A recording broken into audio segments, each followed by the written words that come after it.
കൊടുത്ത് വിവാഹം കഴിച്ച ഭാര്യ അവളെ പരസ്യമായി ഇറക്കുകയാണ്, യൂട്യൂബ് ചാനലിലേക്ക് ഇറങ്ങുകയാണ്, പെൺകുട്ടികൾ ഇറങ്ങുകയാ. എന്നിട്ട് അവളങ്ങോട്ട് അതിനകത്ത് കിടന്നുകൊണ്ട് പ്രവർത്തിക്കുകയാ. എന്റെ പെങ്ങള്, എവിടെ എത്തി നിൽക്കുന്ന സമുദായം? ഈ സമുദായം എവിടെ നിൽക്കുന്നടോ?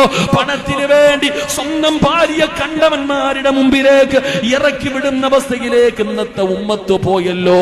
നാണമില്ലാതെ പോകുന്ന പെണ്ണുങ്ങളുണ്ടല്ലോ. എല്ലാവർക്കും പണം മതി, പണത്തിന് വേണ്ടി എന്തും ചെയ്യുമല്ലോ, പണത്തിന് വേണ്ടി ഏത് വൃത്തികേടുകളും കാണിക്കുമല്ലോ. കുഞ്ഞുങ്ങളെ മോഷ്ടിച്ചു കൊണ്ടുപോയത് പണത്തിന് വേണ്ടിയാണ്, കൊലപാതകങ്ങൾ ചെയ്യുന്നത് പണത്തിന് വേണ്ടിയാണ്.